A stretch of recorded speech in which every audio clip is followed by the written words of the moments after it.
que se iniciara la grabación, así que supongo que en algún momento va a aparecer. Ahí comenzó la grabación.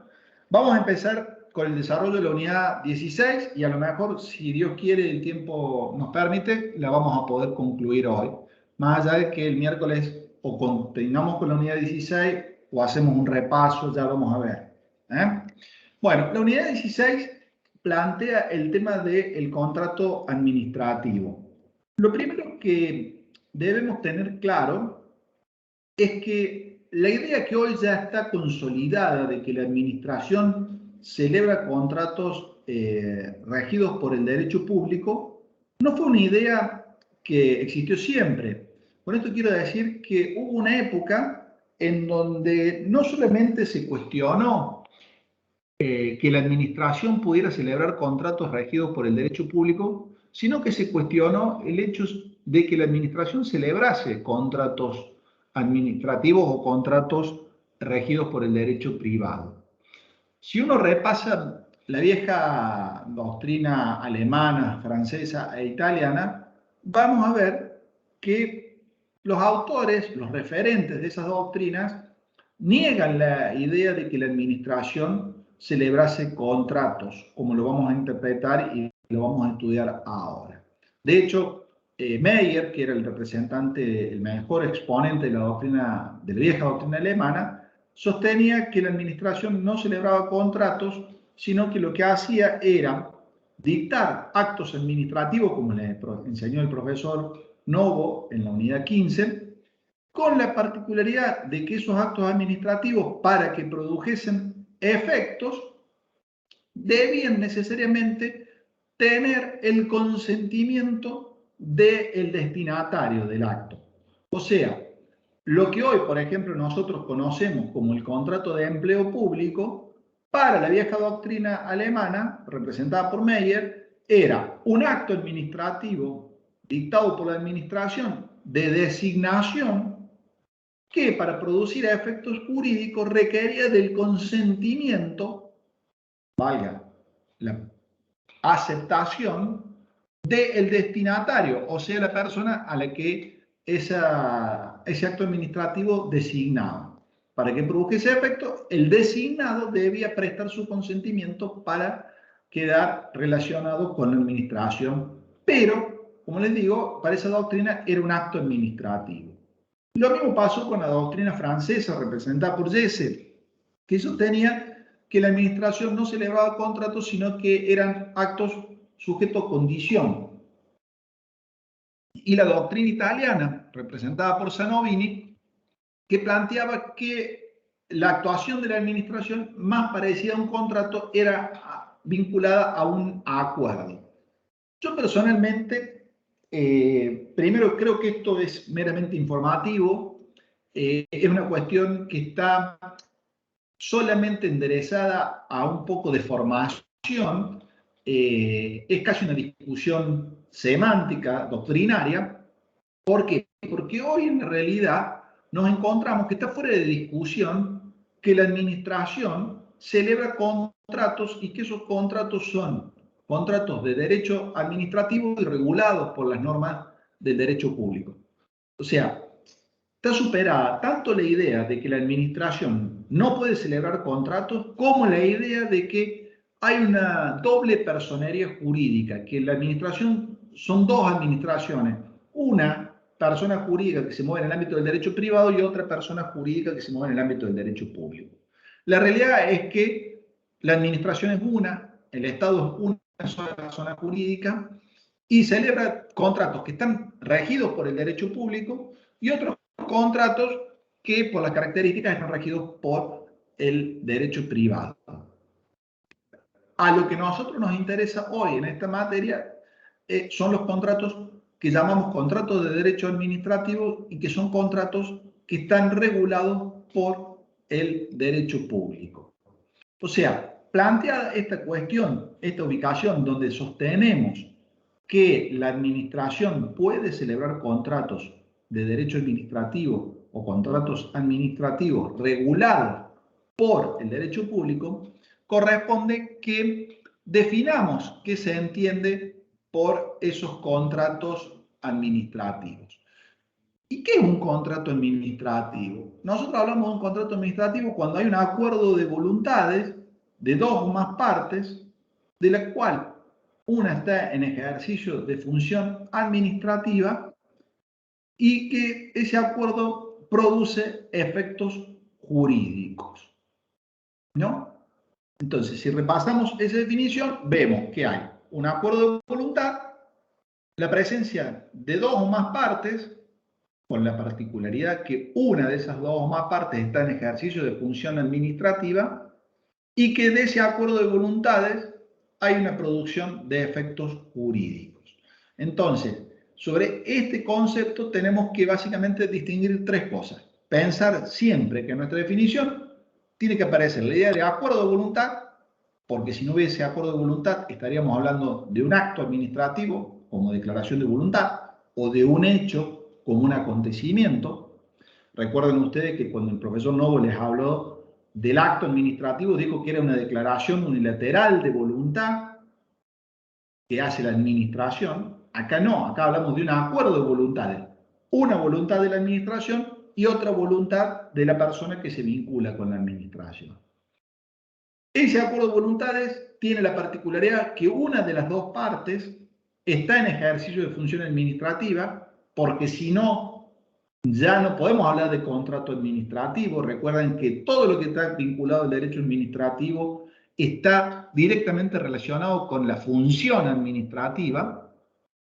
Y el tercer pie sobre el que se asienta la definición es que de ese acuerdo de voluntades tiene que haber necesariamente la producción de efectos jurídicos. Bien, partiendo de esta idea de qué es un contrato de derecho administrativo, nosotros podemos pensar en la clasificación del contrato de derecho administrativo. La realidad es que hay múltiples clasificaciones de los contratos de derecho administrativo. Nosotros podemos clasificar a los contratos siguiendo distintos criterios. Un criterio es el objeto del contrato. O sea, si yo me paro mirando el objeto del contrato, el contenido, la obligación que surge del contrato, yo puedo hablar de que tengo contratos de empleo público, contratos de suministro, contratos de obra pública, contratos de concesión de obra pública, contratos de empréstito, etcétera, etcétera. Otra cuestión distinta está vinculada también con el criterio para clasificar si el contrato tiene un nombre por el cual se lo conoce o no. A ver, esta clasificación que es utilizada en el ámbito del derecho privado nos permite distinguir a los contratos en contratos nominados y contratos innominados. Se llama contratos nominados aquellos contratos que tienen un nombre, una manera de designarse, de manera tal que cuando yo escucho o veo que se hace referencia a un contrato que tiene un determinado nombre, yo ya sé, por el solo hecho de conocer el nombre de ese contrato, a qué tipo de contrato se está haciendo referencia. Por ejemplo, cuando hablamos del contrato de obra pública, que es un contrato nominado, tiene ese nombre, se llama contrato de obra pública, yo ya sé que es un contrato por el cual una persona se obliga a ejecutar una obra pública para la administración a cambio del pago de un precio. Cuando hablo de un contrato de suministro, también sé qué tipo de contrato se está confeccionando y así sucesivamente. En tanto que hay contratos que son llamados contratos innominados porque no tienen un nombre conocido que me permita saber qué tipo de contrato es. Sin perjuicio de lo cual, tranquilamente, mientras se den estos tres elementos, acuerdo de voluntades, que una de las partes esté en ejercicio de función administrativa y que haya producción de efectos jurídicos, vamos a estar en presencia de un contrato aunque no tenga un nombre conocido.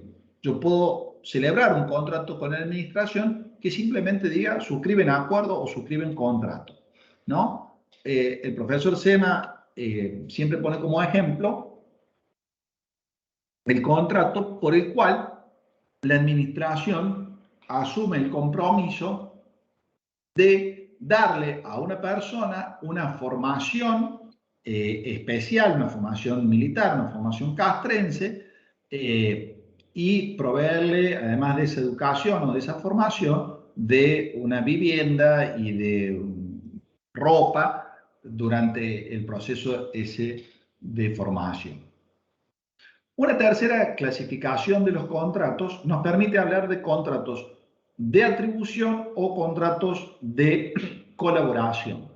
Los contratos de atribución, como su nombre lo indica, atribución, son contratos donde la administración le da algo al co-contratante. Claro, se llama co-contratante a la persona que se vincula con la administración a través de un contrato administrativo. Entonces, en los contratos de atribución, la administración le da al co-contratante algo, le atribuye algo. Por ejemplo, en los contratos donde la administración le da al co-contratante la posibilidad de que haga un uso y una explotación de un espacio público, como sería el caso del contrato donde le permite la explotación de una playa a través del sistema de la colocación de un parador y de una concesión del espacio público ese. Y el resto de los contratos son contratos de colaboración. ¿Por qué? Porque son contratos donde la persona que se vincula con la administración, el que llamamos co-contratante, pasa a ser un colaborador de la administración. ¿Por qué? Porque trabaja con la administración en pos de lograr que la administración cumpla con su finalidad, que es la satisfacción del interés público. Ustedes piensen que toda la actividad administrativa está enderezada, en última instancia, a la satisfacción del interés público. Entonces, cuando nosotros celebramos un contrato y el co-contratante que se vincula con la administración ayuda a que la administración cumpla con esa finalidad de satisfacción del interés público, por ejemplo, ejecutando una obra pública, por ejemplo, prestándole dinero a través de un contrato de empréstito o suministrándole algo a través del contrato de suministro, se dice que es un contrato de colaboración porque el co-contratante ayuda a la administración al cumplimiento de sus fines. También los contratos pueden ser clasificados en otro criterio en contratos de cumplimiento instantáneo o contratos de cumplimiento de tracto sucesivo. ¿Qué son estos? Los contratos de cumplimiento instantáneo son aquellos contratos donde el particular que se vincula con la administración ejecuta en un momento la obligación por la que ha asumido el contrato. O sea, hay un momento, un punto donde el particular cumple con la obligación que es objeto del contrato. Por ejemplo, en el contrato de obra pública, cuando el particular le entrega a la administración la obra pública que se le ha encomendado. Otros contratos, en esta clasificación que estamos dando, son los contratos que llamamos de tracto sucesivo. ¿Por qué? Porque el cumplimiento de la obligación por parte de la administración es un cumplimiento que se va extendiendo, se va prolongando en el tiempo, ¿no? Entonces, en este caso, vamos a ver que hay contratos que tienen la particularidad de el cumplimiento de esa obligación prorrogarse en el tiempo. Por ejemplo, el contrato de empleo público, donde yo, eventualmente empleado público, como es el caso de quien les habla, se vincula con la administración y cumple con su obligación de empleado público de manera sucesiva, asistiendo regularmente a las clases, dictando los parciales. O sea, el contrato está llamado a prorrogarse, a extenderse en el tiempo. Por eso se habla de que es un contrato de tracto sucesivo. El último criterio que nosotros seguimos es si el contrato es un contrato oneroso o gratuito. Esta última clasificación nos permite a nosotros pensar al contrato como un contrato oneroso donde surgen derechos y obligaciones para ambas partes del contrato, o un contrato gratuito donde una de las partes obtiene un beneficio sin tener que dar algo a cambio. O sea, este criterio de contratos gratuitos o onerosos depende pura y exclusivamente si va a haber derechos y obligaciones para ambas partes o una parte asume obligaciones sin tener ningún beneficio, ningún derecho a cambio. En ese contexto, generalmente los contratos de derecho administrativo son contratos que podemos catalogarlos como contratos onerosos. Bien, ¿cuáles son los elementos del contrato? Si uno piensa en los elementos del contrato, esto tiene una directa vinculación con los elementos del acto administrativo. No estoy queriendo decir que el contrato sea un acto administrativo, guarda. Estoy planteando que el contrato, como acuerdo de voluntades, tiene elementos que son similares a los elementos del acto administrativo con las particularidades que vamos a ver a continuación. El primer elemento del contrato es el sujeto, ¿no? Mientras que en el ámbito del acto administrativo, el sujeto principal es la administración, que es la que emite el acto, acá en el contrato vamos a tener dos sujetos. Para hablar de contrato administrativo necesariamente tiene que haber dos o más sujetos.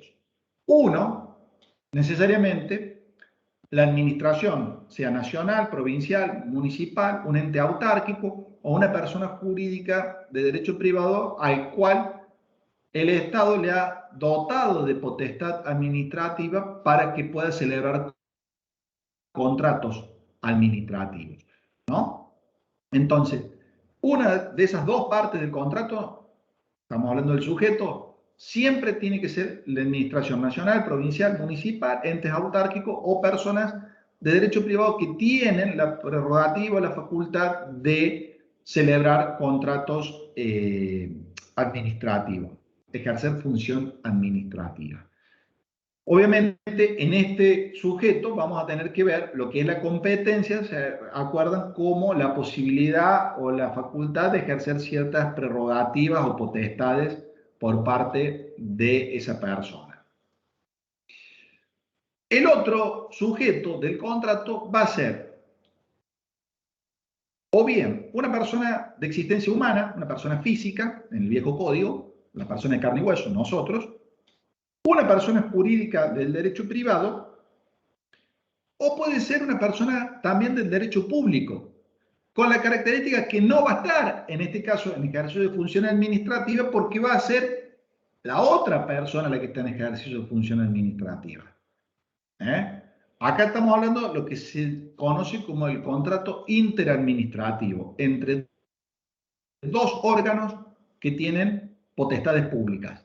Lo que pasa es que de esos dos, solo uno está en ejercicio de función administrativa. El otro está actuando como si fuera un particular, pese a que es una persona jurídica de derecho público. Por ejemplo, si una municipalidad contrata a una empresa del Estado para la recolección de residuos. Acá el que está en ejercicio de función administrativa es la municipalidad. El otro, pese a ser una persona pública, no está en ejercicio de función administrativa, está parado en una posición casi como de un empresario particular. Entonces, en ese caso, no es una persona que esté en ejercicio de función administrativa. Bien, primer elemento. En el caso, repito, si estamos hablando de una persona de derecho privado, sea física o sea jurídica, vamos a tener que ver la capacidad de la persona física o de existencia humana y la competencia de la persona en la persona jurídica. El segundo elemento es el objeto. El objeto está directamente vinculado con el contenido del contrato, ¿no? O sea, hace referencia a la obligación que asume las partes en ese contrato. Estamos hablando de que esas obligaciones, recuerden ustedes, pueden ser obligaciones de dar, de hacer o de no hacer. Cuando nosotros vemos el contenido, estamos pensando en qué obligación, a qué se está obligando una de las partes en ese contrato, ¿no? Entonces, el contenido o el objeto del contrato tiene que ser lícito, cierto, posible tanto de lo jurídico como de lo fáctico o desde el hecho, ¿no? Y tiene que estar determinado o ser susceptible de determinación. Eso en cuanto al objeto. Después tenemos la causa como elemento del contrato. La causa, que al igual que lo que sucede con el acto, son los antecedentes de hecho y de derecho que se han tenido en cuenta o que se van a tener en cuenta para la celebración del contrato. O sea, son aquellos antecedentes de hecho y de derecho que han llevado a la administración a poder tomar la decisión de celebrar el contrato. El otro elemento, mejor dicho, otro de los elementos del contrato administrativo está dado por la forma. La forma es la manera en que se exterioriza el contrato. Ustedes saben que en materia contractual hay un principio que es la libertad de forma y que hay contratos que pueden tener formas preestablecidas, específicas, pero que en principio la única forma que se exige es que el contrato esté materializado por escrito. La finalidad es el objetivo final, o sea, lo que persigue la administración con la celebración del contrato, y sabemos que como toda actividad de la administración, la finalidad siempre va enderezada a la satisfacción del interés público. O sea, toda actividad administrativa tiene la particularidad de existir, de desarrollarse, de cumplirse con miras a la satisfacción del interés público. Entonces, la finalidad siempre está vinculada a la satisfacción del interés público. Y dejo para el último el elemento que es determinante en materia de contratos. Digo determinante ¿por qué? Porque tiene que darse este elemento para que podamos hablar realmente de que estamos en presencia de un contrato. Y ese elemento es el consentimiento. ¿Por qué? Porque lo que caracteriza a un contrato y a un contrato administrativo, porque en definitiva la diferencia entre los contratos del derecho privado y los contratos del derecho público se caracterizan principalmente porque hay una de las partes que está en ejercicio de función administrativa y por ende el régimen jurídico es un régimen distinto con algunas particularidades más que vamos a ver a continuación. Lo cierto es que lo que caracteriza a un contrato es la existencia del consentimiento, un acuerdo de voluntades, o sea, la idea de que haya dos voluntades, una de la administración, el ejercicio de función administrativa, y otra del co-contratante, persona física, persona jurídica o persona del Estado, que se vincula con la persona que está en ejercicio de función administrativa y que de esa relación surja un acuerdo de voluntades, ¿no? Que se pongan de acuerdo en qué? En la celebración del contrato, ni más ni menos. Yo siempre digo que ese consentimiento implica que hay dos voluntades que son iguales, pero opuestas. Y ustedes dicen, a ver, Bustamante está loco. ¿Cómo es esto que son dos voluntades iguales pero opuestas o iguales pero distintas? ¿Yo qué quiero significar? Que hay dos voluntades que son similares en el sentido de que las dos quieren celebrar el contrato. O sea, las dos son dos voluntades que vienen en sentido opuesto una a la otra, pero se van acercando hasta cruzarse y generar ese consentimiento, ese acuerdo en la celebración del contrato. En eso están las dos voluntades de acuerdo, en que quieren el contrato. Pero son opuestas en cuanto a los fines que persigue cada una. ¿Por qué? Porque mientras la administración con ese contrato está buscando la satisfacción del interés público, la otra parte está buscando la satisfacción del interés personal.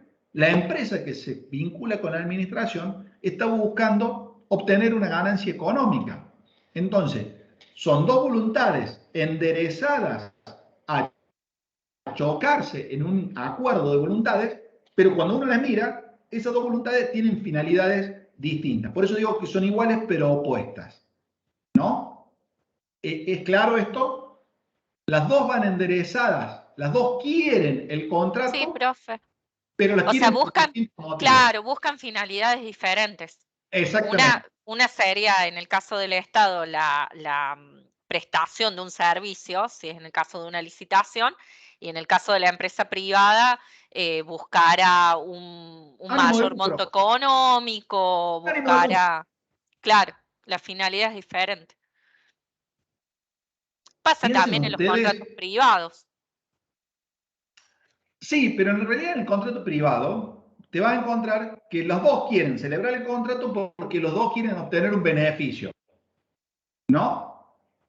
En el contrato de obra pública, o mejor dicho, en todos los contratos administrativos, los dos quieren celebrar el contrato, por eso yo digo que las dos voluntades van enderezadas a entrelazarse, a cruzarse en ese acuerdo de voluntades, pero una está pensando en el bien público, en la satisfacción del interés general, y la otra está pensando en mirarse el pupo, en su propio Claro, interés, en el interés económico de esa empresa o en el interés económico de esa persona, ¿no? perfecto. Entonces, la idea, vos pensás en un gran contrato, en los que son, digamos, los contratos más importantes dentro de los contratos administrativos, eh, que serían los contratos de obras públicas, si querés, el Estado está pensando en proveer a la comunidad de una buena ruta que le dé seguridad a las personas que lo utilizan. Y la empresa está pensando en cómo va a ganar plata para seguir creciendo como empresa y teniendo cada vez mayores activos y ser cada vez más importante y poder presentarse a obras más importantes y así transformarse en un mega empresario. Por eso Claro. digo que los intereses son distintos. Pero en este caso van en la misma dirección, aunque tienen intereses opuestos. Van los dos a buscar ese acuerdo Claro, de voluntades. el interés por el cual firman el contrato es opuesto, pero la finalización del contrato que se La quieren pactó los es dos. la misma. Los dos la Exacto, es la quieren. misma.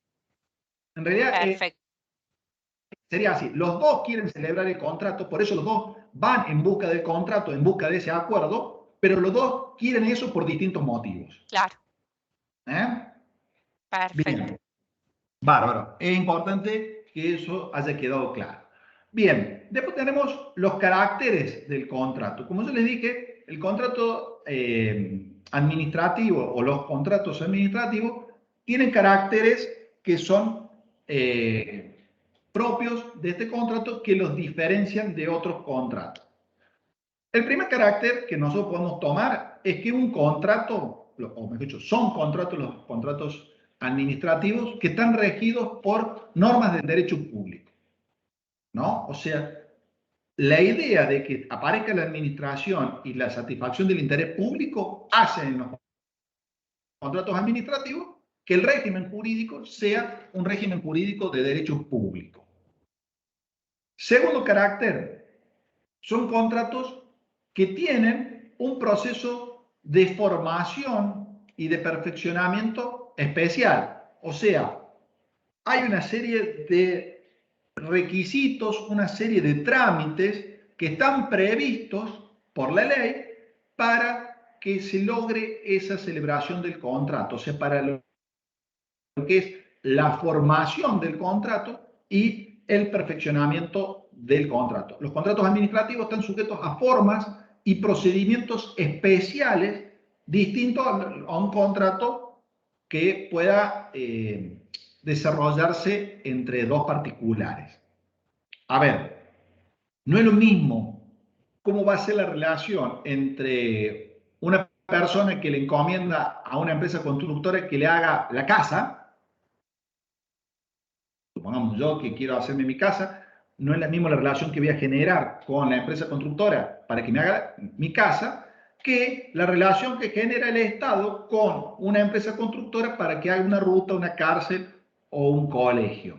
¿Por qué? Porque mientras yo me manejo con un montón de libertad como dueño de la plata que quiero hacerme la casa y puedo ir y sentarme a discutir y obtener ciertos beneficios con los distintos empresarios de la construcción, el Estado está sujeto en la celebración de ese contrato administrativo a una serie de procedimientos y formas que necesariamente debe cumplir, sobre todo para sostener la validez del contrato.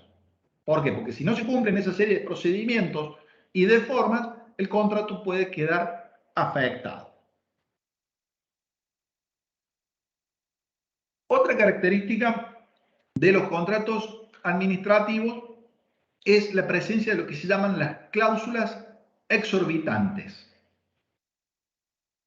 ¿Qué son las cláusulas exorbitantes?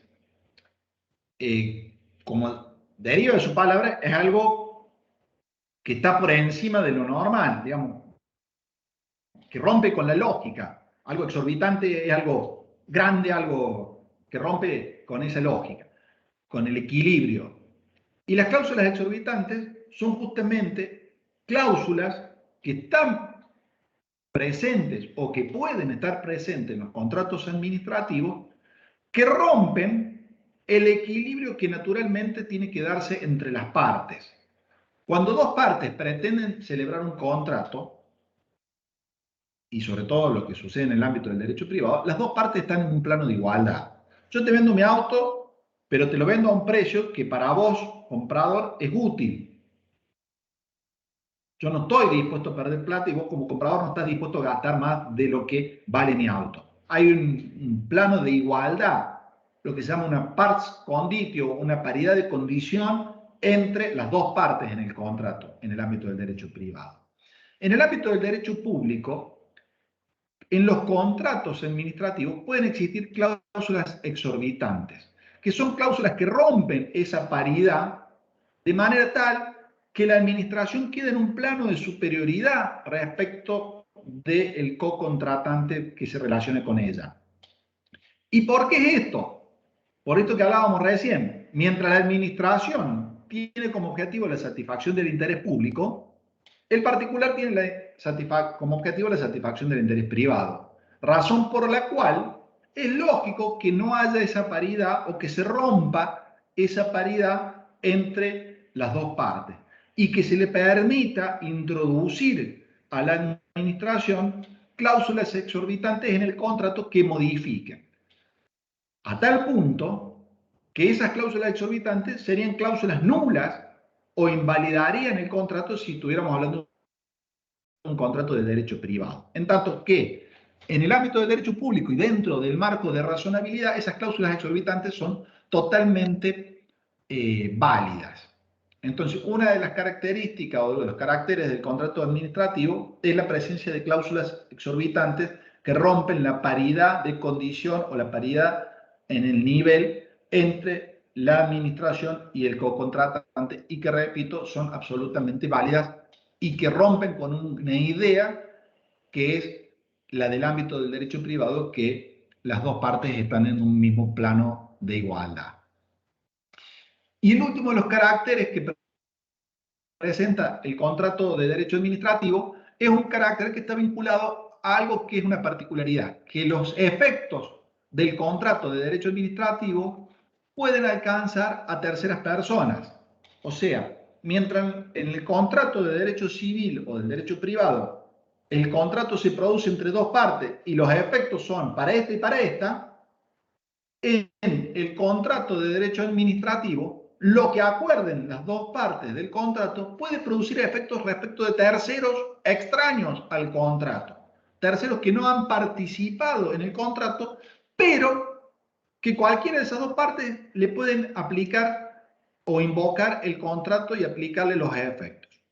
Por ejemplo, en el contrato de concesión de servicio público, por ejemplo, cuando el Estado le da la concesión a un particular de una línea de colectivos, piensen en el colectivo urbano, ese contrato, que es entre la empresa de transporte y el Estado, va a producir efectos respecto de terceros, que somos nosotros, los usuarios.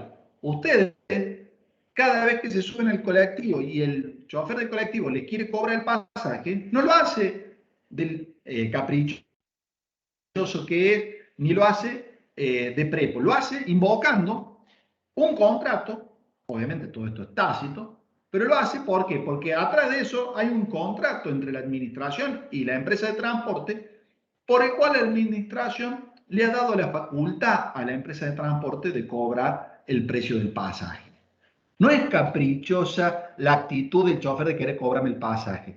Es un derecho de la empresa que surge del contrato de cobrarle a los terceros usuarios extraños al contrato la posibilidad de cobrarle ese precio por el pasaje o por el uso del servicio. Bien. Profe, ¿y Sí. ahí cómo podría funcionar lo del consentimiento que mencionó antes? No. A ver, por eso vamos de nuevo. El consentimiento es entre las dos partes que celebran el contrato. O sea, en este caso el consentimiento es entre el Estado y la empresa de transporte. Ellos expresan el consentimiento para celebrar el contrato. Ellos hacen un acuerdo de voluntades donde la administración le da la explotación de una línea de transporte que va de la plaza a la universidad y le permite a la empresa cobrar el valor del pasaje a quien quiere usar esa línea de transporte, ¿no? Ese es el consentimiento en el contrato. Yo lo que estoy diciendo es que ese contrato produce efectos respecto de terceros. El tercero, cuando quiere subirse al colectivo, tiene que pagar. ¿Y paga por qué? Porque una de las cláusulas del contrato dice que cualquier usuario tiene que pagar el precio del transporte. Ese usuario podrá o no usarlo. Podrá o no usarlo. Será su decisión. Pero es un extraño al contrato. El contrato y el consentimiento es entre las partes del contrato. ¿Se entiende? Sí, profe, en el caso de los usuarios sería un derecho o un beneficio que le brinda el Estado como usuario, pero Una no es, posibilidad. claro, no es parte activa del contrato, porque no, Es un en todo caso es un tercero. No es parte, beneficiario, nada más. ni siquiera es un tercero al cual los efectos del contrato lo pueden alcanzar si decide hacer uso del contrato. Del Claro, servicio, sí, tal perdón. cual. En el caso del transporte público, sí, tal A cual. ver, si yo me muevo en auto, el contrato que celebró entre la administración y la empresa de transporte para la línea que va a la universidad, a mí, hasta podría decir de una manera desaprensiva, no me interesa. Claro, No es un problema mío, será un problema de la administración, de la empresa y eventualmente de los usuarios. Yo no soy ni Estado, ni empresa, ni usuario. Estoy afuera claro. del sistema. Lo que digo que la particularidad del contrato administrativo en relación a los contratos de derecho privado es que mientras en los contratos de derecho privado los efectos son para las partes siempre y no puede haber efectos respecto de terceros, en los contratos administrativos efectos del contrato alcanzan a terceros. No es que sean parte del contrato. Son terceros, pero puede haber efectos del contrato que los alcancen, como esta obligación de pagar el precio para la utilización del transporte. Bien, el otro punto que plantea el programa son los cuasicontratos, ¿no? Los cuasicontratos, como su nombre lo indica, son cuasi o casi contratos, ¿no? ¿Qué quiere decir? Que acá hay algo en los cuasicontratos que no, me permite a mí decir que no hay contrato. Hay una cosa distinta, pero no hay contrato. ¿Y por qué no hay contrato? Y hablamos de cuasicontrato. Porque justamente lo que falta es el acuerdo de voluntades o ese consentimiento que se da entre las partes para que haya contrato. Hay una serie de hechos o de actos que se celebran, que se ejecutan, que producen efectos jurídicos sin que haya acuerdo de voluntades. ¿Por qué? Porque hubo un acuerdo de voluntades que se venció o porque va a haber un acuerdo de voluntades pero que todavía no está perfeccionado. ¿Cuál es la situación? Es la situación muy parecida a la que se conoce como la gestión de negocio ajeno. Por ejemplo, yo tengo un contrato con la administración por la cual soy proveedora del servicio de recolección de residuos, ¿no? Y el contrato se vence el día, ya estoy perdido, hoy que es 18 de octubre, ¿no? A las 0 horas. Técnicamente, el contrato se venció anoche, a las 0 horas de este día que estamos transitando. ¿Qué pasa? El acuerdo de voluntades que vinculaba la administración con la empresa era hasta las 24 horas del día 17 o hasta las 0 horas del día 18. Hoy ya no hay acuerdo de voluntades, ¿no? Pero la empresa sabe que está en discusión, está en tratativas para renovar ese contrato y prorrogarlo por 2 años más, 5 años más, etc. Y hoy pasa el camioncito recolectando la basura por la puerta de mi casa. Yo técnicamente no puedo decir que hay un contrato por el cual la empresa se obliga a prestar el servicio de recolección de residuos, porque lo hubo, sí, es cierto, pero ese contrato está finalizado por extinción del plazo. Hoy técnicamente no hay un acuerdo de voluntades. Y la empresa, sin embargo, sigue prestándome el servicio como si hubiera un acuerdo de voluntades. Entonces, a los efectos del usuario que mira, dice, acá hay un contrato, pero en la realidad no hay contrato porque no hay acuerdo de voluntades. Por eso se habla que es casi una gestión de negocio. Es alguien que está haciendo algo por el otro, pese a que no hay un contrato.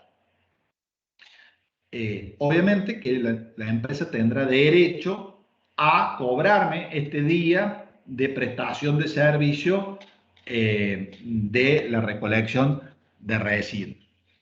Entonces, hablamos de cuasi contrato cuando no hay acuerdo de voluntades, sin perjuicio de lo cual hay actividades, hechos o actos desarrollados por las partes que dan lugar a efectos jurídicos, generan derechos y obligaciones sin que haya ese acuerdo de voluntades. Después el programa nos plantea el proceso o los procedimientos de formación y de perfeccionamiento de los contratos administrativos. O sea, acá ustedes tienen que pensar que para llegar a un contrato administrativo, partiendo de la idea de que está la administración de por medio, se debe desarrollar o se debe llevar a cabo una serie de actividades por parte de la administración que son importantes ir cumpliéndolas etapa por etapa para terminar en la celebración y en el perfeccionamiento de un contrato. ¿Y cuáles son esas etapas en el procedimiento de formación de los contratos? La primera etapa en el procedimiento de formación en los contratos está dada por la confección de lo que se llaman los pliegos de condiciones generales y de condiciones particulares. O sea, cuando la administración quiere celebrar un contrato, lo primero que hace es confeccionar, elaborar lo que se llaman pliegos de condiciones generales y particulares. Estos pliegos de condiciones generales y particulares son documentos en donde quedan redactadas una serie de cláusulas y de condiciones que van a tenerse en cuenta o que deben tenerse en cuenta a la hora de celebrar el contrato. ¿Qué pasa? Estos pliegos de condiciones son distintos. ¿Por qué? Porque los pliegos de condiciones generales, como su nombre lo indica, son comunes o generales a todos los contratos de la administración, a tal punto que estos pliegos de condiciones generales son elaborados por un organismo especial del Estado que es la Oficina Nacional de Contrataciones. En tanto que los pliegos de condiciones particulares ya lo que están previendo son las condiciones específicas, las condiciones particulares, las condiciones propias de un contrato determinado. En cuyo caso, ese pliego de condiciones particulares, ese pliego de condiciones específicas, lo elabora ya el organismo que está convocando o llamando a la celebración del contrato. Una vez que la administración tiene elaborados los pliegos, lo que hace es el llamado a oferta, o el llamado a presentar oferta. Técnicamente el nombre es así, el llamado a presentar oferta. ¿Qué es? Una convocatoria que hace la administración para que las personas que estén interesadas en celebrar un contrato con la administración presenten una oferta económica, indiquen el monto por el cual esas personas están dispuestas a celebrar el contrato en las condiciones que están fijadas en el pliego de condiciones particulares y generales. O sea, la administración elabora el pliego de condiciones generales y particulares y llama a presentar ofertas, hace una invitación a presentar ofertas en la que el administrado o el co-contratante solamente, ¿qué hace? Dice, bajo estas condiciones que usted me ha fijado en los pliegos, yo estoy dispuesto a celebrar el contrato por X cantidad de plata. Por eso es un llamado a presentar oferta. La etapa que sigue, con una salvedad, ese llamado, esa invitación a presentar oferta, obedece a distintos sistemas. Nosotros vamos a ver que podemos estar en presencia de lo que se llama un sistema de licitación pública, un sistema de licitación privada, un sistema de contratación directa, un sistema de concurso o un sistema de subasta o remate. ¿Por qué? Porque los mecanismos que utiliza la administración para invitar a presentar ofertas son distintos. ¿Por qué? Porque, por ejemplo, en ese llamado puedo utilizar una idea de una licitación pública, donde el llamado a presentar ofertas conforme al pliego de condiciones generales y particulares está dirigido, esa licitación está destinada a un número indeterminado de personas. O sea, la convocatoria a presentar ofertas es a todas las personas que quieran presentar esa oferta ajustándose o cumpliendo con las condiciones que están establecidas en la convocatoria o el llamamiento a presentación de oferta. En la licitación pública, repito, que es el mecanismo por excelencia, la convocatoria o el llamamiento es a todas aquellas personas que, sujetándose a los pliegos de condiciones, quieran presentar la oferta. En la licitación privada, la cosa cambia. ¿Por qué? Porque la invitación que hace la administración ya no es a todo el mundo, sino que es a un número determinado de personas. Es a un número cerrado, por eso se llama licitación privada, es a un número de personas que la administración especialmente convoca por determinadas particularidades. Por ejemplo, puede haber una licitación privada convocando solamente a las empresas de la ciudad.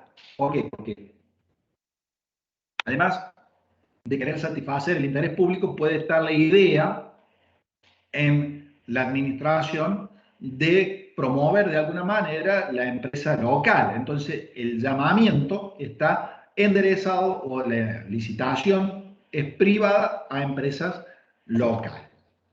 También existe la posibilidad que estemos en presencia de una contratación directa.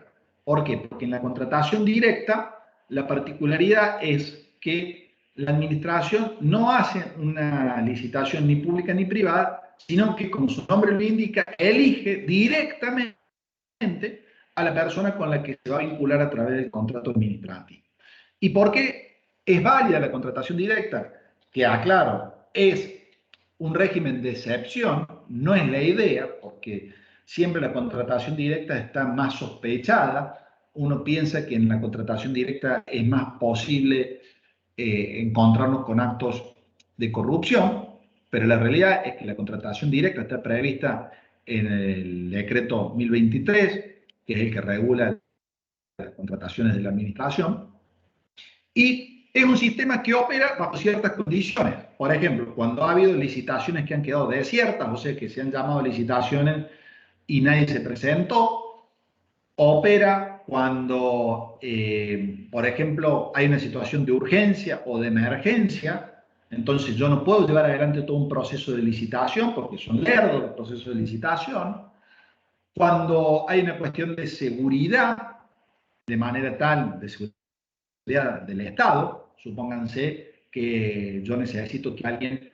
arregle por una cuestión, un arma que he desarrollado o que me ayude a terminar la elaboración de un arma y por cuestiones de defensa nacional yo necesito que esto se mantenga en secreto, entonces yo no puedo llamar a licitación para la elaboración de un arma, porque si no le estoy mostrando al mundo que yo me estoy queriendo armar por seguridad, no necesariamente porque estoy pensando en un ataque, sino por seguridad. Esto forma parte de lo que es reservas, zonas de reserva del Estado, en el sentido de secretos de Estado.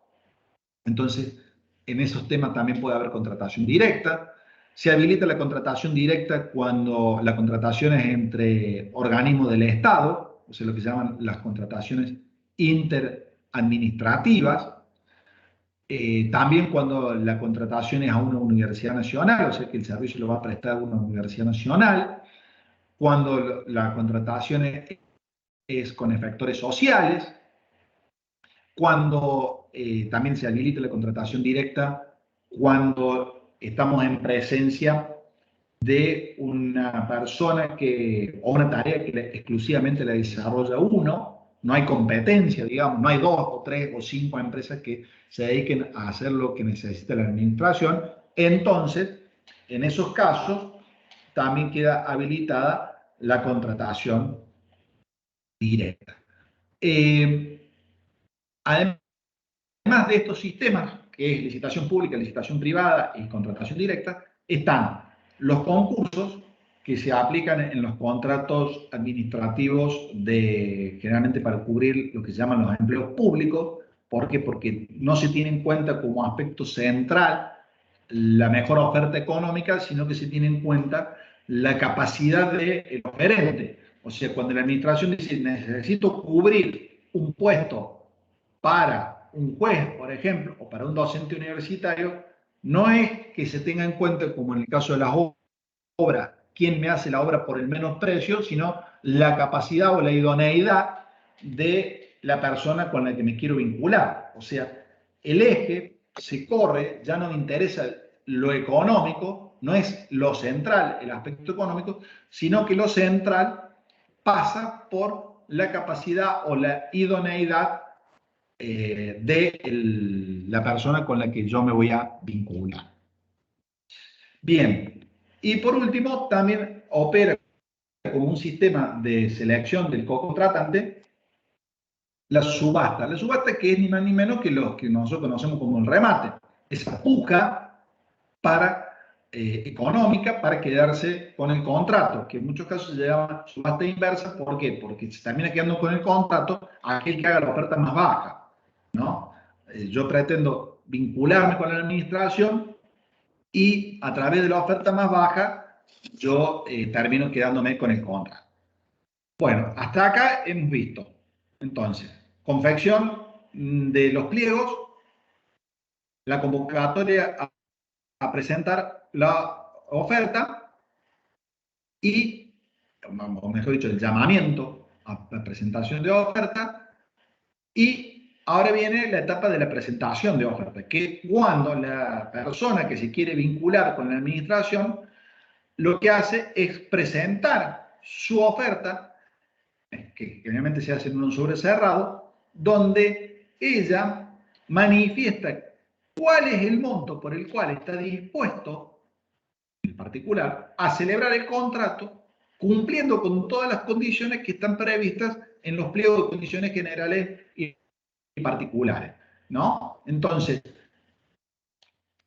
como empresa, como co-contratante, ¿qué hago? Yo voy, compro los pliegos, miro los pliegos, las exigencias que me pone la administración, las estudio, veo si estoy en condiciones de ajustarme y de celebrar el contrato y de poder cumplir con ese contrato, y presento mi oferta, digo, por este monto yo estoy dispuesto a celebrar el contrato. Luego de eso, la etapa siguiente es la apertura de las ofertas, que vienen en un sobre cerrado, un sobre lacrado. Nadie conoce cuánto ofertó el otro. Se abren, se analiza el cumplimiento de requisitos formales, se verifica de que las ofertas estén presentadas bien y se hace lo que se llama la preadjudicación. O sea, se establece prima facie, se establece primitivamente, por eso se habla de preadjudicación, quién es o cuál es la oferta más conveniente, ¿no? Entonces, en este caso, hay una preadjudicación, ¿por qué? Porque de un primer análisis, después de haber verificado que se cumplen con los requisitos esenciales, se determina que la oferta más conveniente es esta. ¿Y por qué hablamos de preadjudicación? Porque esa oferta puede ser objeto de alguna revisión o de alguna impugnación o de algún cuestionamiento por parte de otro oferente. Y por último, aparece en este proceso de formación o de procedimiento de formación, aparece la adjudicación. La adjudicación se da cuando se resuelven esas impugnaciones, esos cuestionamientos a las ofertas presentadas que ha sido preadjudicada, ¿no? Y la administración dicta un acto administrativo estableciendo que la mejor oferta y la que ha ganado el contrato es la oferta de tal o cual empresa. Entonces, en este punto, ya dejamos de hablar de preadjudicación y pasamos a hablar de que el contrato se le adjudicó por acto administrativo, por resolución del órgano, a tal o cual empresa. A partir del momento que el acto administrativo se dicta y que se le notifica ese acto administrativo tanto a la empresa adjudicataria como a las otras empresas y se vencen los plazos para cualquier posterior impugnación o último recurso, estamos en condiciones de decir que está elegido quién es el co-contratante que se va a vincular con la administración y a partir de ese momento se puede perfeccionar el contrato chocando esos dos consentimientos o generando ese consentimiento, mejor dicho, chocando las dos voluntades y generando ese consentimiento, que se habla de perfeccionamiento del contrato, que es cuando se da el acuerdo de voluntades o el consentimiento. Ahí se considera perfeccionado el contrato, que generalmente coincide con la firma del contrato. Con respecto a la ejecución del contrato administrativo, nosotros podemos ver que en el contrato hay ciertos principios o ciertas cuestiones que deben ser respetadas en lo que hace a la ejecución del contrato. Primero, la continuidad. O sea, el contrato administrativo es un contrato que, como tiende a satisfacer el interés público, es un contrato que debe continuarse, el cumplimiento del contrato debe estar en permanente continuidad, debe estar en permanente ejecución, no debe interrumpirse ese cumplimiento del contrato. Otra de las características es la mutabilidad. Mutar es cambiar, o sea, la posibilidad de que, por esto que yo les hablaba de la presencia de cláusulas exorbitantes, la administración pueda modificar las condiciones del contrato siempre en un marco de razonabilidad. O sea, la administración puede, dentro de los contratos administrativos, variar las reglas en un marco de razonabilidad. Por ejemplo, en los contratos de obra pública puede modificar hasta en un 20% la extensión de la obra pública, ¿no? Sin que el contrato quede viciado, sin que el contrato quede afectado. Esa mutabilidad, mientras sea razonable, es válida por estas características que tiene el contrato administrativo y obviamente va a dar derecho a la modificación del costo del contrato porque si la administración me cambia la situación base del contrato y me pide que yo como co-contratante desarrolle más cosas, obviamente que voy a tener que ajustarme a eso y revisar el contrato. Otra de las características en cuanto a la ejecución del contrato está dada por la facultad de dirección. La administración, como tiende a la satisfacción del interés general, puede meterse en la relación contractual y ver cómo yo estoy como particular ejecutando el contrato y puede, en esa situación, de alguna manera, dirigir, conducir o dar instrucciones de cómo debe ejecutarse el contrato. También es una característica de, en estos contratos, la existencia de lo que se conoce como el hecho del príncipe, que es la decisión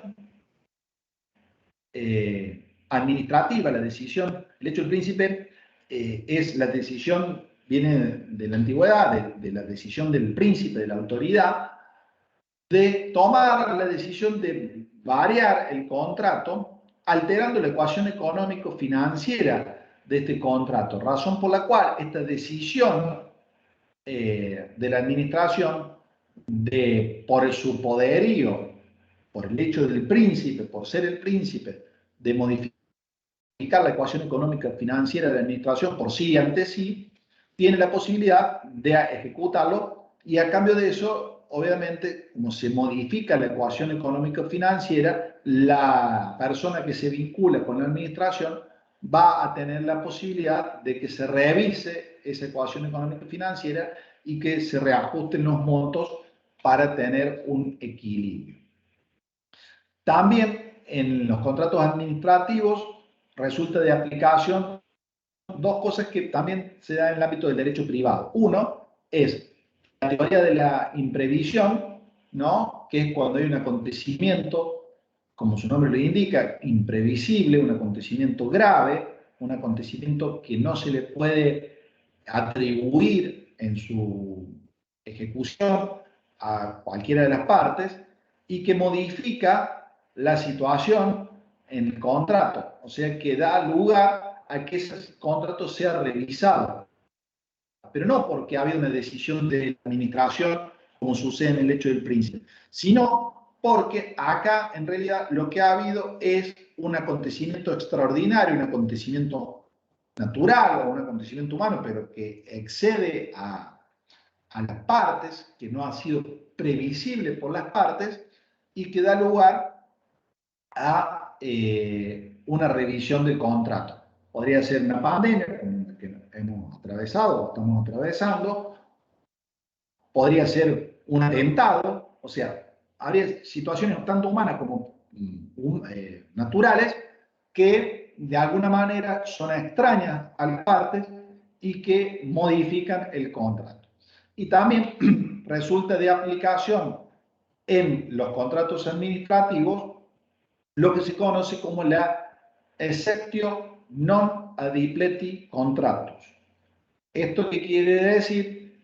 Que una parte en los contratos administrativos puede demandar o reclamar el incumplimiento de la otra solamente en tanto y en cuanto ella haya cumplido con sus obligaciones o ofrezca cumplir con las que tiene a su cargo.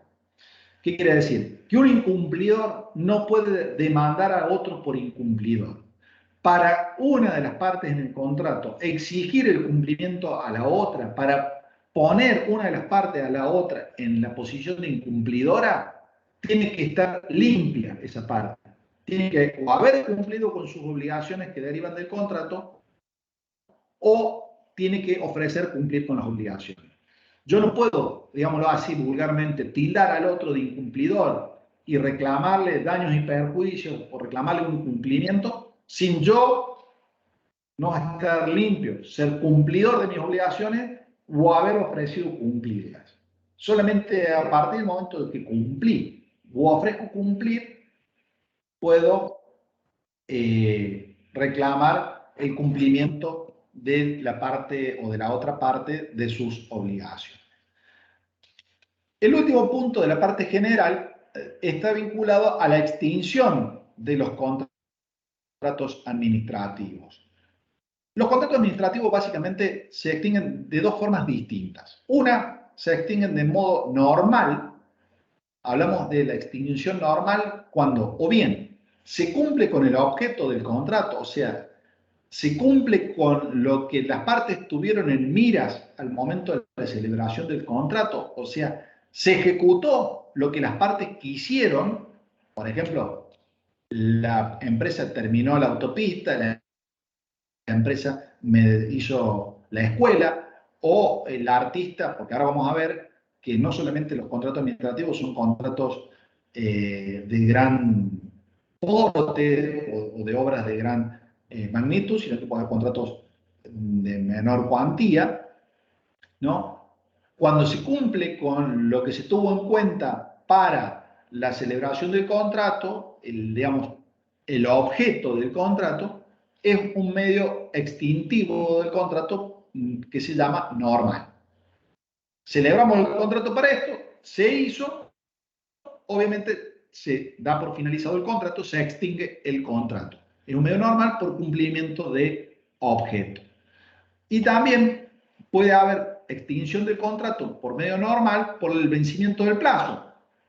Supónganse que yo digo, voy a contratar a una persona para que durante el transcurso de un año me dicte una materia.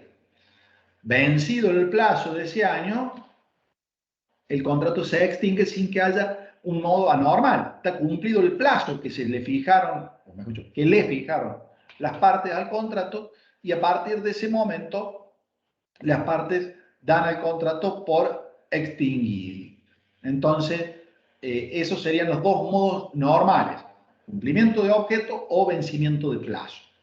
Y hay modos anormales, o sea, modos donde de alguna manera el contrato se extingue antes de lo que debía extinguirse, por decirlo de alguna manera. O se extingue sin que se haya cumplido con el objeto del contrato.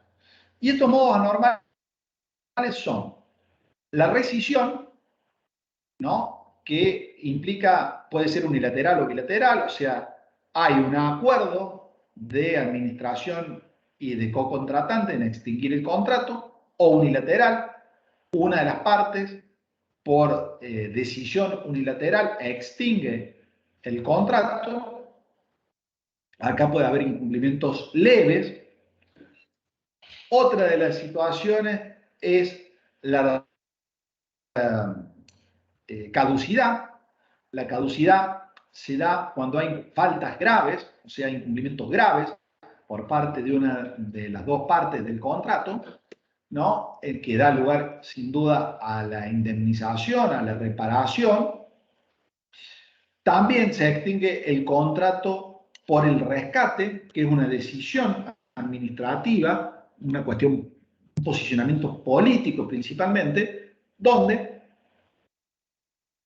lo que hace la administración es tomar la decisión de rescatar, como su nombre lo indica, de recuperar el contrato y de ejecutar ese contrato a partir de ahí, ella sola, sin necesidad de recurrir a una empresa con la que estaba vinculada por el contrato. O sea, hay una decisión de la administración de ejecutar el contrato por sí misma. En estos casos, obviamente, se ve frustrada la expectativa de la empresa, y al verse frustrada la expectativa de la empresa, necesariamente lo que vamos a encontrarnos es con la decisión de tener por parte de la administración de pagar el uso de los materiales que eran de la empresa o de los equipos que tenía la empresa, y los daños y perjuicios que pudieran sufrir la empresa por esa extinción anticipada vía rescate. Bien, hasta acá la parte general. Ahora vamos a introducirnos, tenemos tiempo, que son 3:20, vamos a introducirnos en el análisis de los 3 o 4 contratos más importantes que existen y que están previstos en nuestra unidad, principalmente el contrato de la obra pública. La ley de obra pública, la ley 13.064, define a la obra pública como toda obra, construcción o servicio que es desarrollado por el Estado, salvo aquellos que se ejecuten con fondos de subsidios o que sean actividades militares. Concretamente, se lo voy a decir actualmente, el artículo 1 dice: se considera obra pública a toda construcción, trabajo o servicio de industria que se ejecuta con fondos del Estado Nacional, salvo los que se ejecuten con un subsidio o bien con construcciones militares. ¿Qué pasa? Esta idea que prevé la ley 13.064 nos parte en el punto de que la obra pública siempre es ejecutada por el Estado, con fondos del Estado, salvo aquellos casos en donde media un subsidio o en donde hay una construcción militar. Dice construcciones militares. O sea, salvo esas dos hipótesis, repito, obras públicas ejecutadas con subsidio o construcciones militares, se considera obra pública toda aquella construcción, toda aquella obra o servicio de industria que es desarrollado y sostenido con fondos del Estado. A mí personalmente, esta idea que prevé la ley 13.064 no me termina de cerrar por una cuestión muy simple. Nosotros vemos que en la actualidad hay un montón de obras públicas, de construcciones, de ampliaciones, de actividades que se desarrollan con fondos que no son del Estado, sino que son fondos de terceros, de particulares, que ejecutan una obra y a cambio de ello obtienen el derecho a explotar esa obra pública. O sea, hay obra pública hoy que no se sostiene ni se solventa con fondos del Estado, sino que se solventa con fondos de particulares. Ustedes han visto que hay un montón, por ejemplo, en lo que son la construcción de autopistas, donde hay una empresa que pone la plata, ejecuta la obra y se cobra por la explotación, por el derecho a hacer uso y obtener una ventaja, un rédito económico de esa obra pública por un determinado tiempo. Entonces, esta idea que prevé la ley 13.064 de que obra pública es aquella que se sostiene con fondos del Estado, casi diría que es de modé y deja afuera a contratos de obra pública como es el contrato de la concesión de obra pública. ¿Cuáles son los caracteres del contrato de obra pública?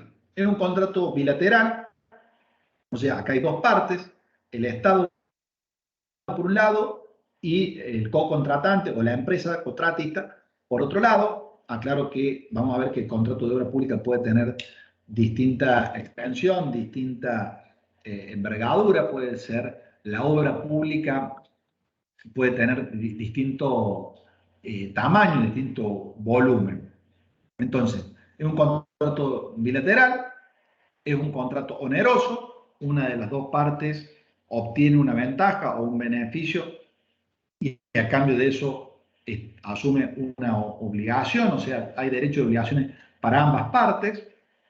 Es un contrato consensual, es un contrato que, digamos, de alguna manera es formal porque debe celebrarse y cumplir con una serie de pasos que tienen que estar presentes de acuerdo a la ley en esa situación o en la celebración del contrato. Entonces, eso también hay que tener en cuenta que en el contrato de obra pública tiene que haber el cumplimiento de ciertas formas, como básicamente son la licitación, la confección de pliegos, el llamamiento, la presentación de ofertas, la apertura de ofertas, preadjudicación y adjudicación. Bien, algunas características en los contratos de obra pública: las personas tienen que estar vinculadas, mejor dicho, las personas que se pretenden vincular con la administración tienen que tener la particularidad de estar inscritas como proveedoras del Estado, o sea, tienen que estar anotadas para ser proveedoras del Estado y a partir de ahí poder celebrar este contrato de obra pública. Bien, después tenemos los sistemas de determinación de precio en el contrato de obra pública. Con respecto a los sistemas de determinación de precio en el contrato de obra pública, debemos saber que básicamente hay tres sistemas que se utilizan en la determinación del precio en el contrato de obra pública. Un primer sistema es el sistema que se llama ajuste alzado. El sistema de ajuste alzado es un sistema donde hay un precio único, global y en principio invariable para toda la obra pública. O sea, la administración fija un precio en el contrato y dice el precio de este contrato es X. Otro sistema de determinación de precio es el sistema de lo que se llama unidad de medida. El sistema de unidad de medida tiene la particularidad de que es un sistema en donde la obra pública se fracciona en una serie de ítems, se establece el valor unitario para cada uno de esos ítems y el precio de la obra surge de multiplicar el valor unitario que tiene el ítem por la cantidad de unidades de ese ítem, sacar un subtotal y después sumar los distintos subtotales. Por ejemplo, para que me entiendan, en una obra pública yo puedo tener un sistema de unidad de medida y yo determino, si la obra pública es una autopista, que el metro de pavimento cuesta tantos pesos. Entonces, para sacar el total de ese ítem, yo hago el precio del metro por la cantidad de metros de pavimento que construí. Después establezco cuál es el costo de señalización. Yo digo, cada farola de la autopista vale tanto. Entonces multiplico el precio de cada farola por la totalidad de farolas que pongo en la autopista. Después hablo del costo de la demarcación. El metro de línea amarilla vale tanto. Después, ¿qué hago? Multiplico ese valor unitario por la cantidad de metros de pintura amarilla que he hecho. Y para saber cuánto me salió la obra de la autopista, ¿qué hago? Sumo los subtotales. Todo lo que es ítem de carpeta asfáltica, todo lo que es ítem de luminaria, todo lo que es ítem de demarcación, y todo eso me da el total de la obra pública. El tercer sistema es el sistema que nosotros, digamos, tenemos dividido el costo de la obra pública en dos. Por un lado, lo que se llama costes y por otro lado, lo que se llaman las costas. El coste es todos los gastos de material y de mano de obra que voy a tener en la obra pública, y en las costas va a ir la ganancia, el beneficio que tiene el contratista, o sea, la persona que se vincula. Para que me entiendan, ¿qué es un contrato de obra pública? Es un contrato de derecho administrativo en virtud del cual una persona se vincula con la administración asumiendo la obligación de ejecutar una obra pública, sea la construcción de algo, la modificación, la ampliación o la demolición, y eso lo hace a cambio del pago por parte de la administración de un precio en dinero, ¿no? O sea, ¿por qué yo les explico los sistemas de determinación de precios? Porque en la obra pública, en virtud de esta definición, vamos a encontrarnos con que cuando se ejecute la obra, la administración va a pagar un precio por esa obra. Entonces, ¿hay un contrato? Sí. Es un contrato por el cual el particular asume la obligación de ejecutar la obra conforme a los pliegos de condiciones generales y particulares, y la administración asume el compromiso de, una vez finalizada la obra, pagar un precio en dinero. Lo cual es relativo. Cuando yo digo que una vez finaliza la obra, porque vamos a ver que la obra puede ir pagándose a medida de que vaya avanzando. Pero lo cierto y real es que cuando nosotros vemos las obras públicas, una cárcel, un colegio, un pabellón de aulas en la universidad, una autopista, un aeropuerto, etcétera, etcétera, hablamos de las obras públicas de mayor envergadura, lo cierto y real es que la administración tomó una decisión, o bien ejecutó la obra pública por sí con sus recursos humanos, que es lo que se llama por sistema de administración, ¿no? Hay una decisión administrativa de ejecutar la obra, la propia administración con su gente, comprando los materiales, ¿no? O bien hay un contrato de obra pública, un contrato donde la administración le encomendó a un particular, una empresa constructora, la ejecución de esa obra pública y a cambio de lo cual le pagó un precio cierto en dinero, ¿no? Son las dos maneras en las que nosotros vamos a poder ver que aparecen las obras públicas. O porque le ejecuta el Estado por sí, sistema de administración, que no es lo que nos interesa ahora, o porque el Estado decide vincularse con un particular a través de un contrato de obra pública por el cual le encomienda la ejecución de la obra a cambio del pago de un precio en dinero. Obviamente que la obra pública, el Estado la imagina, el Estado le hace hacer a su área competente, al área de arquitectura, un proyecto de obra pública, le hace hacer un presupuesto de cuánto calcula esta área que va a costar esa obra pública y con eso, generalmente, ¿qué hace el Estado? Arma los pliegos de condiciones particulares, toma el pliego de condiciones generales que viene de la Oficina Nacional de Contrataciones y convoca a una licitación. Llama a presentar oferta.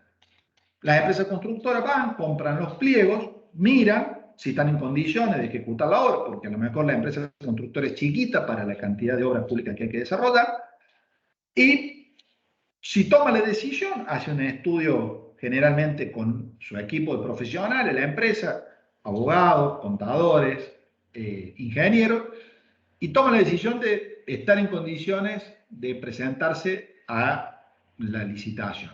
Se presentan a la licitación, como les decía recién, presentan cuál es el precio por el cual esa empresa constructora está en condiciones de ejecutar la obra conforme a la que preparó la propia administración, o sea, los pliegos generales, particulares y conforme a todas las especificaciones técnicas que están ahí. ¿Por qué? Porque el Estado me va a decir a mí que la autopista tiene que ser con una carpeta asfáltica de tal ancho, por tal largo, con una especificación de profundidad, que tiene que tener una pintura de demarcación de tal tipo, que la luminaria tiene que ser de tal forma, etcétera, etcétera, etcétera. O sea, yo me tengo que ajustar en mi oferta perfectamente a las características del llamamiento que se ha hecho en la administración a través de los pliegos de condiciones generales, particulares y de especificaciones técnicas. Yo lo único que hago es decir, esa obra que usted quiere, administración, yo la hago por esta plata, como empresa. Se abrirán todos los sobres, la empresa que haga la mejor oferta, hablo de la oferta económicamente la más conveniente, si la oferta realmente se ajusta, será la empresa adjudicataria y la empresa que va a tener que ejecutar la obra. Obviamente que como son obras, en la mayoría de los casos, que tienen un valor importante económicamente, lo primero que hay que hacer es la empresa poner una garantía del 1% de lo que se llama mantenimiento de la oferta. ¿Qué quiere decir? Que mientras dure el proceso licitatorio, la empresa, poniendo esa garantía del 1%, mantiene la oferta, se compromete a mantener la oferta durante el proceso de licitación. Después que se lleva adelante todo el proceso de licitación y la empresa X es la que resulta adjudicataria, nos vamos a encontrar con que la obra se le adjudica a esa empresa todas las otras que, digamos, perdieron, se le devuelve esa garantía de mantenimiento de oferta y la empresa que va a ser la que va a ejecutar tiene que ya no ofrecer esta garantía de mantenimiento de oferta, sino una garantía de ejecución de la oferta que generalmente es el 5% del monto total de la obra. Tiene que dar una garantía de que tiene solvencia económica para ejecutar la obra. Esa garantía puede ser o con prenda sobre maquinaria, hipoteca sobre algún bien, sobre seguro de caución, sobre títulos de valor, sobre depósito de dinero. O sea, generalmente ahora se usan los seguros de caución para garantizar la solvencia económica de la empresa de que va a poder ejecutar la obra pública. Se comienza la ejecución de la obra pública. Acá es muy importante la relación que se entabla entre dos personas, una que es el representante de la administración, la persona física humana que representa la administración, que es el inspector de obra pública, y otra es el representante de la empresa, que es el representante, se llama representante técnico, ¿no? Estas son dos personas humanas, generalmente son profesionales de la construcción, ingenieros, arquitectos o maestro mayor de obra. Uno que va a defender los intereses del Estado, el inspector de obra pública, y otro que es el representante técnico, que son los ojos de la empresa en la construcción de la obra pública. Comienza la ejecución, la empresa recibe de parte de la administración el predio donde va a ejecutar la obra y empieza la ejecución de la obra pública ajustándose a los pliegos de condiciones generales y particulares y de especificaciones técnicas. ¿Qué pasa? Hay un avance de obra, cotidianamente o semanalmente se van fijando de acuerdo entre el inspector de obra pública y el representante técnico cuáles van a ser los avances que se van a proyectar para la semana o para un determinado tiempo. Y vencido ese tiempo se hace un análisis y se verifica si la obra va avanzando al ritmo que se han previsto o han acordado. Todo eso queda volcado en un libro que se lleva especialmente de la obra, ¿no? O sea, donde se anotan tanto los avances de obra que se han acordado como cualquier incumplimiento por parte de la administración o por parte de la empresa en cuanto a las condiciones que se han ido fijando. Ese libro especial que se lleva respecto a la obra va mostrando el seguimiento que hace la empresa y la administración de la obra. ¿Qué pasa?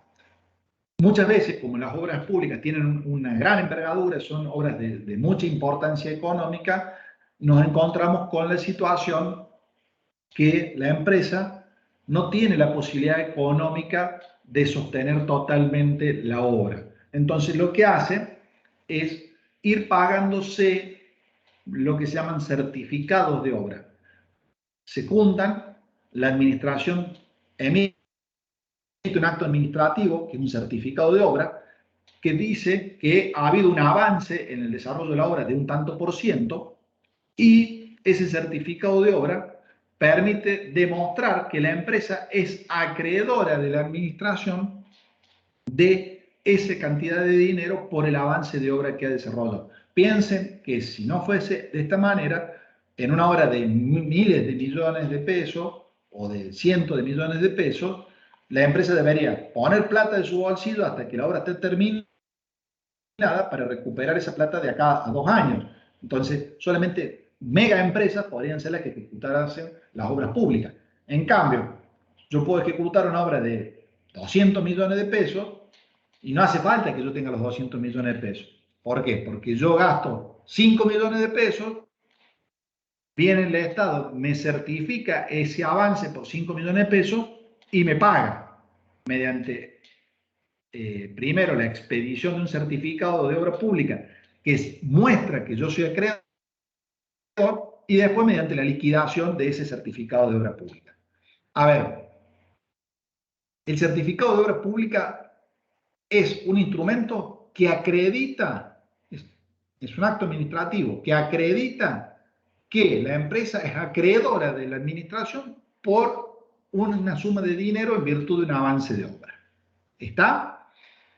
Ese certificado de obra pública, la empresa lo presenta, hace todo un camino internamente dentro de la administración por las áreas contables hasta que llega el momento de la liquidación y pago de ese certificado de obra pública. A partir de ese momento, la empresa recupera la plata y sigue llevando adelante la obra y avanzando, y a medida que se va produciendo el avance, se va certificando el avance en la obra pública, expediendo nuevos certificados, y a partir de esa expedición de nuevos certificados se va a, ¿cómo que se llama? Se va a ir pagando esa obra.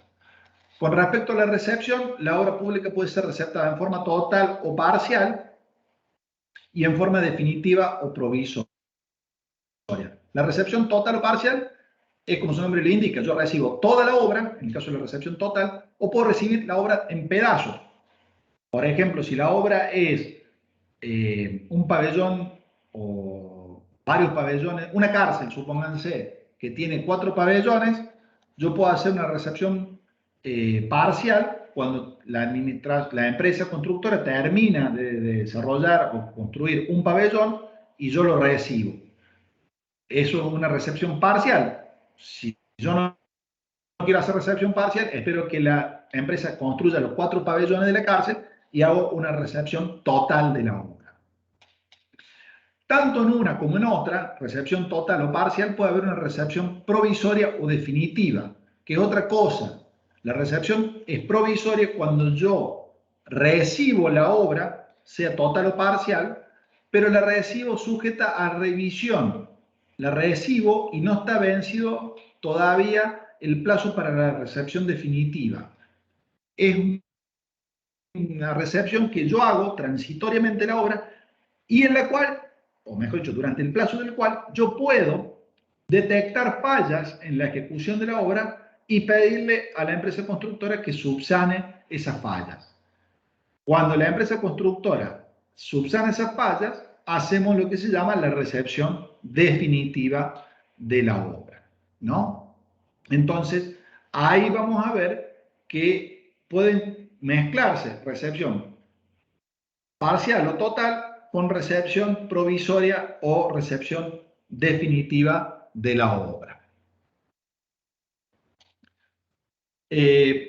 Para terminar con el contrato de obra pública, debemos saber que el contrato de obra pública puede extinguirse, o bien porque la obra pública se ejecutó, modo normal, o bien por algún modo anormal, como puede ser el rescate de la obra pública por parte de la administración, o por incumplimientos de la empresa, por ejemplo, porque la empresa se atrasó, porque la empresa no está ejecutando la obra con la calidad de materiales que debía ejecutar, o porque la empresa retiró el inspector el representante técnico, o porque directamente la empresa hizo abandono de la obra pública, en cuyo caso ahí va a haber una extinción del contrato por causa imputable a las empresas. O puede haber extinción del contrato por causa imputable a la administración.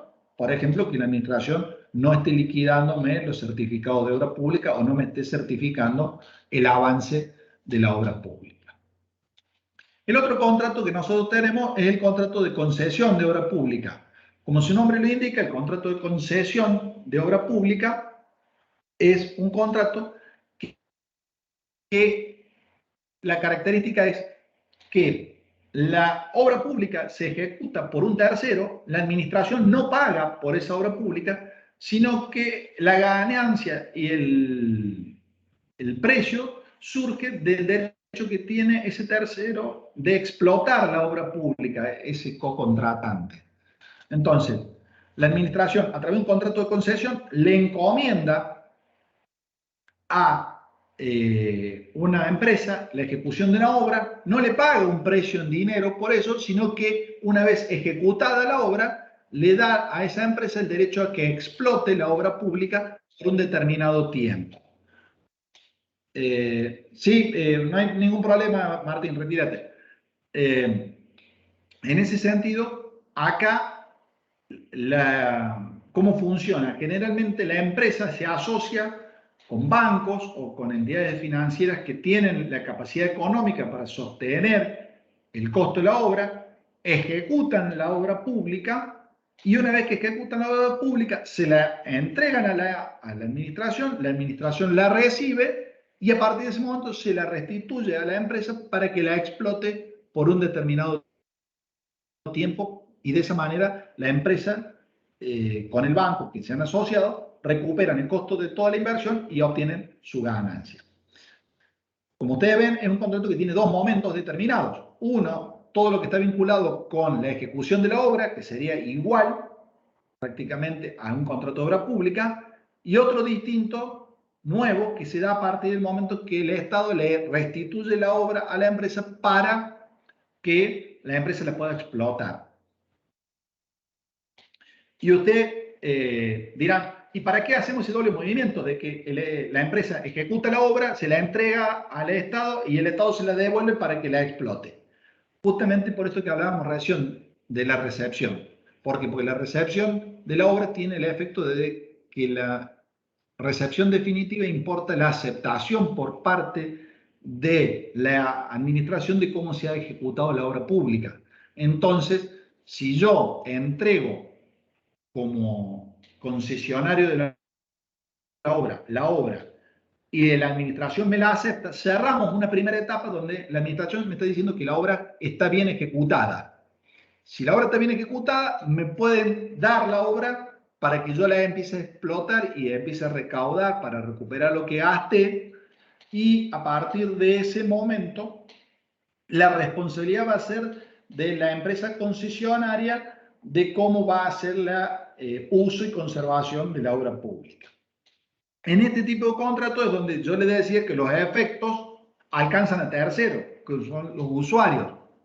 El contrato lo celebra la administración con la empresa que ejecuta la obra, pero en ese derecho que le da la administración a la empresa de explotar la obra, aparece la idea de que la empresa constructora tiene la posibilidad de cobrarle a terceros usuarios el precio por la utilización de esa obra pública.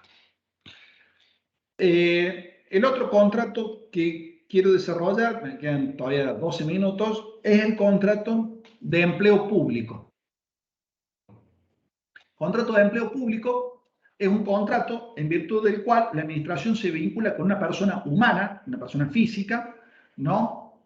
Para que esa persona física o humana lleve adelante la prestación de manera personal de una serie de tareas bajo una relación de subordinación a cambio del pago de un precio en dinero que es el salario, ¿no? O sea, hablamos de contrato de empleo público cuando hay una persona humana, en el caso mío, que se vincula con la administración, en este caso la Universidad Nacional de Río Cuarto, donde yo como persona humana me obligo a de manera personal desarrollar una determinada actividad.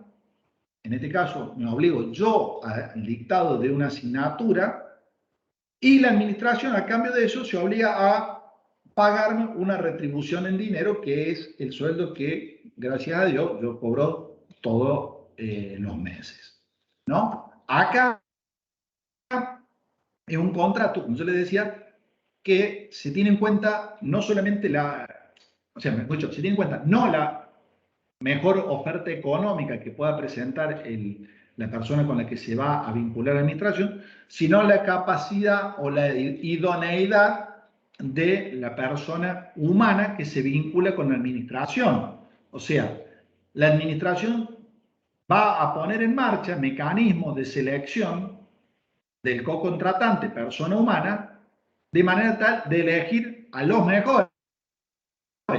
Ustedes después dirán si cuando elige a ciertos docentes se equivocan o no se equivoca la administración, pero lo cierto es que todos los docentes hemos pasado por un proceso de selección que es ni más ni menos que un concurso público donde se nos evalúa donde se analiza la capacidad y nuestro currículum, y a partir de eso la administración nos selecciona para llevar adelante, en el caso del docente, el dictado de una asignatura.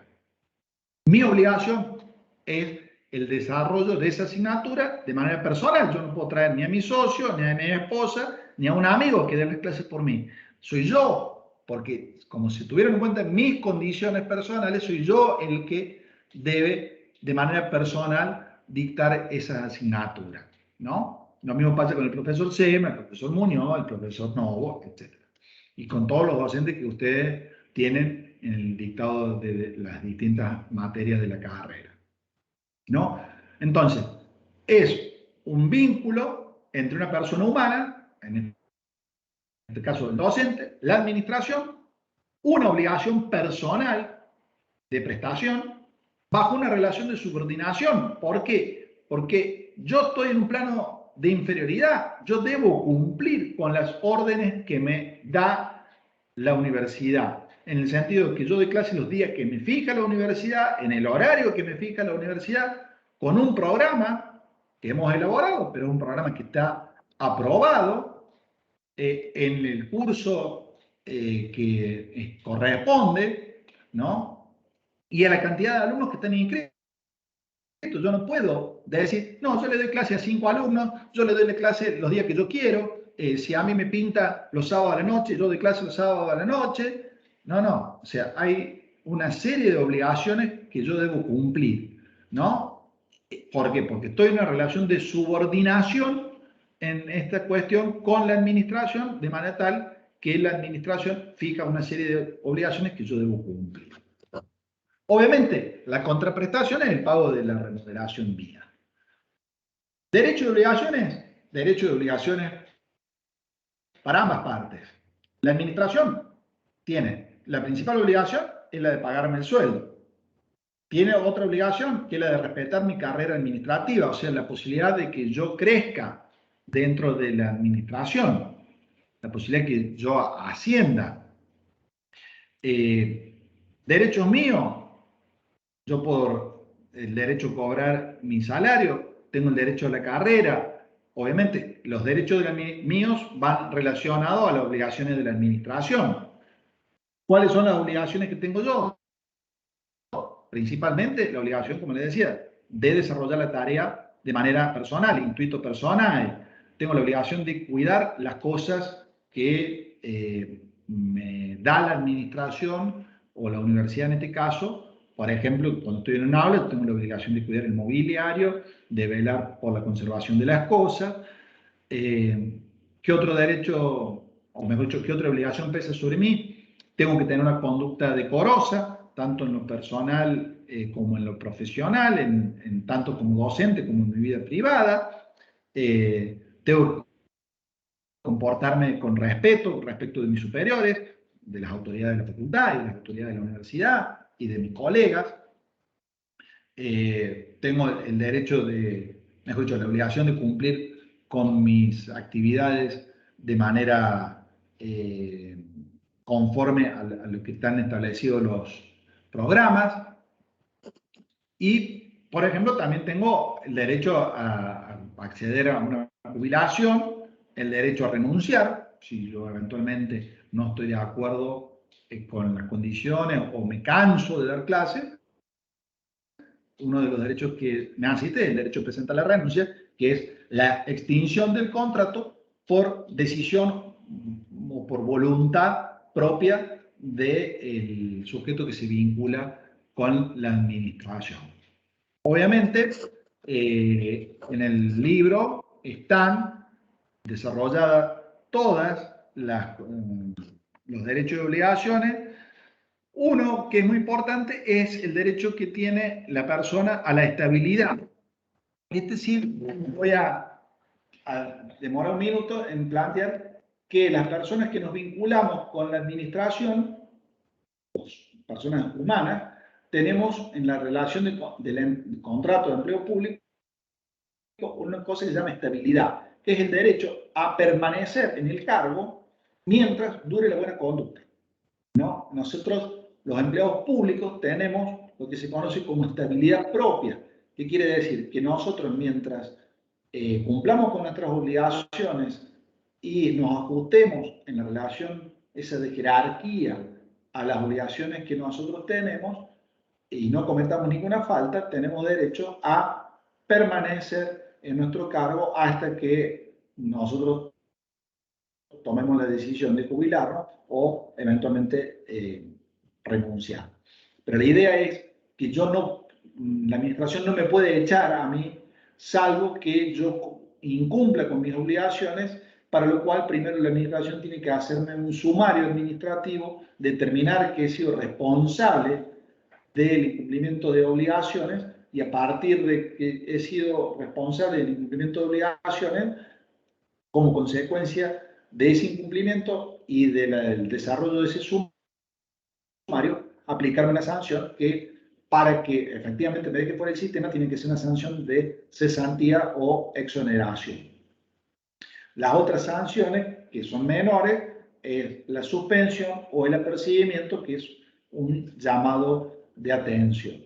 Pero es importante que ustedes sepan que la estabilidad, en el caso de los empleados públicos, hablo de los docentes universitarios, hablo de todos los empleados de la universidad, hablo de los empleados de un banco, del Estado, del Banco Nación, hablo de los empleados de la municipalidad, son estabilidades que se llaman estabilidades propias. No pueden ser echados, salvo que haya una falta y un sumario, como consecuencia de esa falta y ese sumario, una sanción que importe la extinción del vínculo laboral.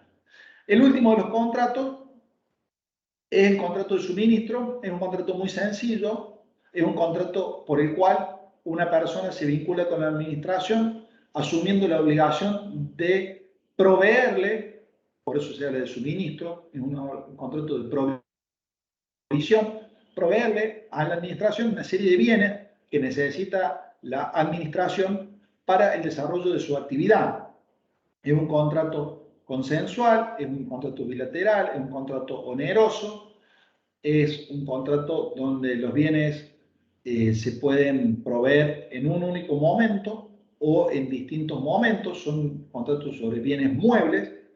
Piensen ustedes que la administración necesita desde resma de papel, desde artículos de librería, computadoras, impresoras, todo lo que ustedes se imaginen que puede necesitar la administración para el cumplimiento de su actividad. Eso se logra a través de un contrato de suministro donde hay un tercero, un particular, que asume la obligación de proveerle a la administración esos bienes, ¿no?, en una sola entrega o en entregas periódicas, porque hay veces que la administración no tiene espacio para guardar todos esos bienes, y a partir de ese momento la administración certifica que se han entregado sus bienes y le paga a la persona con la que está vinculada por un contrato de suministro, le paga la suma de dinero adeudada. Esto, como sucede en las obras, el que quiere ser proveedor del Estado de esos bienes tiene que estar inscrito en un registro de proveedores y cumplir con una serie de condiciones, por ejemplo, estar al día con todas sus obligaciones fiscales, emitir factura, ser registrado en el Estado como proveedor, como les decía, no tener sanciones, no haber sido excluido, porque por ahí, si la persona entra en incumplimiento, puede terminar siendo excluido de ese registro de proveedores del Estado. Bueno, hasta acá, ya 3:59, casi 4, estarían los aspectos más importantes de los distintos contratos, que, como les digo, en algunas cuestiones que me puedo haber pasado por alto, en detalle, está todo desarrollado en la unidad 16 del manual. Del manual, de lo que es hoy el apunte y el manual.